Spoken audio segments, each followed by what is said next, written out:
Donc,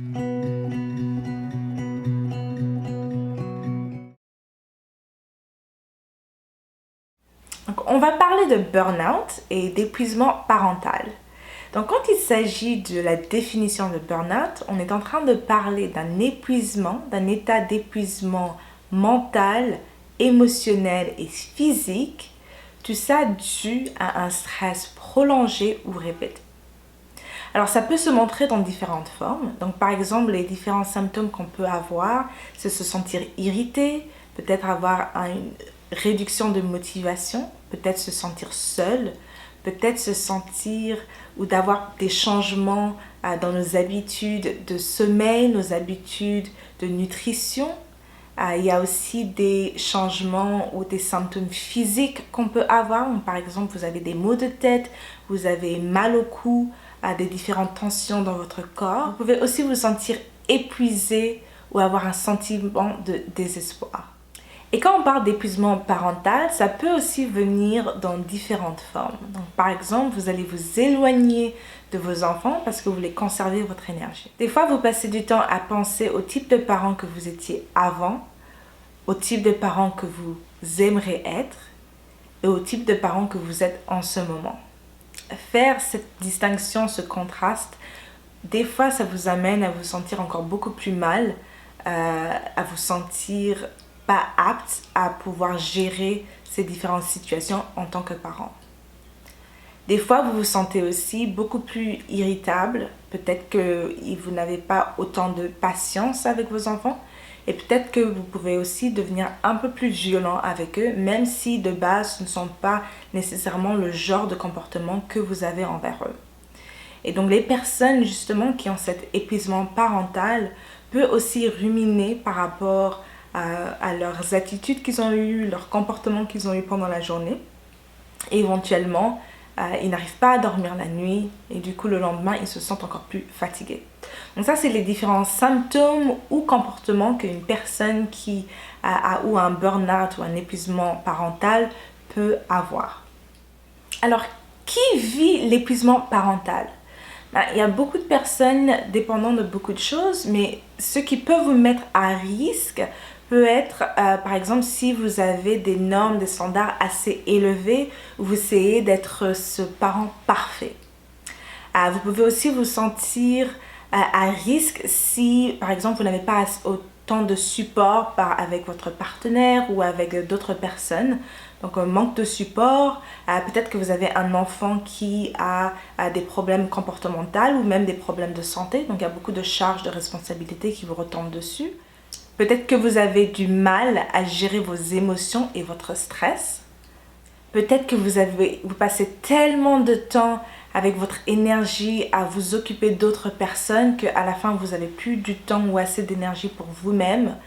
Et des fois aussi, comme on fait ce travail de parent à temps plein, en plus vous avez votre travail, peut-être vous travaillez à temps plein ou à temps partiel. Et donc, ce côté parent, vous n'avez pas de pause pour être un parent. Peut-être vous êtes peut-être le seul parent qui est disponible.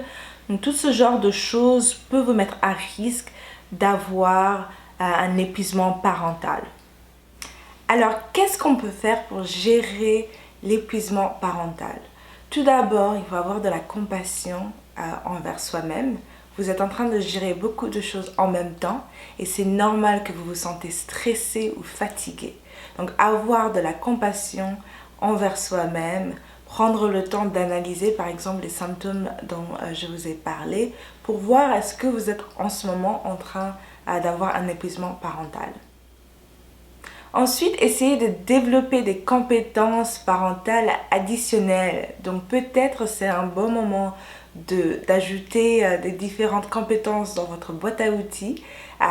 Beaucoup de parents, justement à cause de cet épuisement parental, comme je l'ai dit tout à l'heure, font cette analyse de comment est-ce que j'étais en tant que parent avant et maintenant. Et donc à ce moment-là, peut-être c'est le moment de s'ajouter à des différentes compétences pour vous redonner cette confiance en vous. Donc via des livres, via des webinaires ou peut-être même parler à une thérapeute pour vous aider justement à avoir des différentes stratégies par rapport à comment gérer votre situation. Une autre chose qui peut vous être utile, c'est de vous reconnecter à vos valeurs en tant que parent. Qu'est-ce qui vous tient à cœur dans ce processus parental? Essayez de vous rappeler de ça, essayez de vous reconnecter par rapport à ça. Peut-être que c'est de voir vos enfants grandir, peut-être c'est le fait de voir leur caractère se former. Donc vraiment vous reconnecter par rapport aux raisons pourquoi vous voulez être parent. Faites quelque chose d'amusant avec vos enfants. La plupart du temps, on est en train de faire des jeux d'enfants ou bien voir des émissions, des dessins animés pour les enfants. Mais de temps en temps, c'est bien de faire quelque chose que vous aimez et d'inclure vos enfants. Donc, par exemple, faire une marche à l'extérieur ou bien préparer quelque chose ensemble. Peu importe qu'est-ce que c'est quelque chose que vous aimez et vous allez les inclure dans cet événement-là. Prévoyez du temps pour les soins personnels et l'auto-bienveillance. Cela veut dire que peut-être pendant la journée, vous faites des micro-pauses où vous allez faire des choses pour vous. Donc peut-être regarder la télé, lire un livre, aller dormir un peu plus tôt. Peu importe ce que vous aimez faire, mais essayez de vous rappeler de faire des choses juste pour vous. Restez présent sur le moment. On passe du temps à penser à ce qu'on aurait dû faire, ce qu'on va faire demain. Non, au lieu de penser au passé et au futur, restez centré sur le présent. Cela, ça va vous aider surtout à ne pas vous sentir mal parce que vous pensez que vous aurez dû faire quelque chose d'autre ou peut-être vous pensez que vous n'aurez pas assez de temps demain pour faire autre chose. Donc restez présent sur le moment. Et au final aussi, je vous dirais de demander de l'aide quand vous en avez besoin, que ce soit envers vos proches, envers votre partenaire, que ce soit même au travail, si vous avez besoin peut-être de plus d'assistance au travail, donc demandez ça à votre manager, ou même si c'est à l'aide de spécialistes en santé mentale, de thérapeutes, peu importe le type de ressources dont vous avez besoin, essayez de demander de l'aide quand vous vous sentez qu'il y a trop de charges qui vous tombent dessus et ça devient difficile à gérer. Alors maintenant, en tant que manager, qu'est-ce qu'on peut faire pour aider nos employés à éviter l'épuisement professionnel qui peut aussi lier aussi à plus tard un épuisement parental? Tout d'abord, on veut vraiment promouvoir l'équilibre travail et vie personnelle. Essayez de voir si vous réalisez que vos employés travaillent tard ou ont tendance à travailler le week-end. Vraiment, parlez-leur de garder le travail pendant les heures de travail justement pour promouvoir cet équilibre-là. Peut-être c'est de réaliser qu'ils ont trop de tâches, donc qu'est-ce que vous pouvez faire et mettre en place pour les aider dans les différentes tâches qu'ils doivent faire. Ensuite, vous voulez vous assurer de prioriser le bien-être. Donc assurez-vous d'avoir une bonne atmosphère de travail, donc pas une atmosphère négative ou trop stressante, mais aussi donner l'opportunité à vos employés d'utiliser des programmes de bien-être ou des programmes d'aide aux employés. Comme ça, ils auront accès à ce genre de programmes qui vont les aider peut-être à gérer leur stress différemment et aussi qui leur montrent que vous priorisez le bien-être. Encouragez vos employés à prendre leurs vacances. Assurez-vous qu'ils utilisent les vacances, qu'ils ne se sentent pas trop stressés quand ils partent en vacances. Beaucoup d'employés ont le sentiment si je pars, qu'est-ce qui va se passer? J'aurai beaucoup de travail après, ce genre de choses. Donc, qu'est-ce que vous pouvez mettre en place pour les aider? Est-ce que c'est s'assurer que le travail est bien distribué en équipe et qu'il y aura quelqu'un d'autre qui va se charger de leurs choses? Qu'est-ce qui peut vraiment être mis en place pour les aider à partir en vacances sans se sentir stressés ou sans avoir beaucoup plus de stress quand ils vont revenir?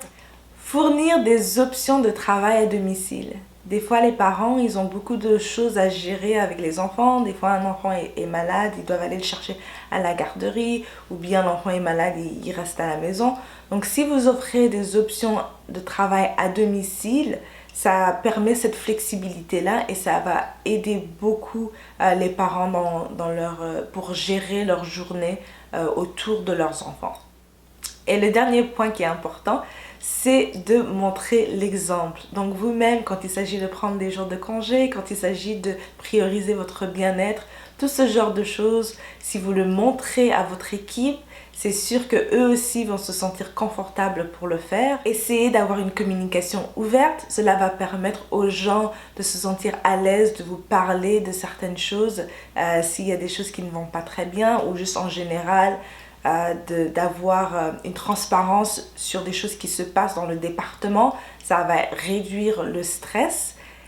Et aussi essayer d'accueillir les commentaires des employés de façon positive. Donc ça va leur permettre de se sentir à l'aise, de venir vous dire si par exemple justement ils se sentent épuisés, s'ils ont besoin plus d'assistantes, s'ils pensent que peut-être même des stratégies pour changer certaines choses. Donc cela va leur permettre de vous parler un peu plus facilement par rapport aux choses qu'ils sont en train de vivre. Donc ceci sont quelques stratégies, quelque chose à prendre en considération pour éviter l'épuisement, que ce soit professionnel mais surtout parental, et aussi de voir qu'est-ce qu'on peut mettre en place pour aller de l'avant.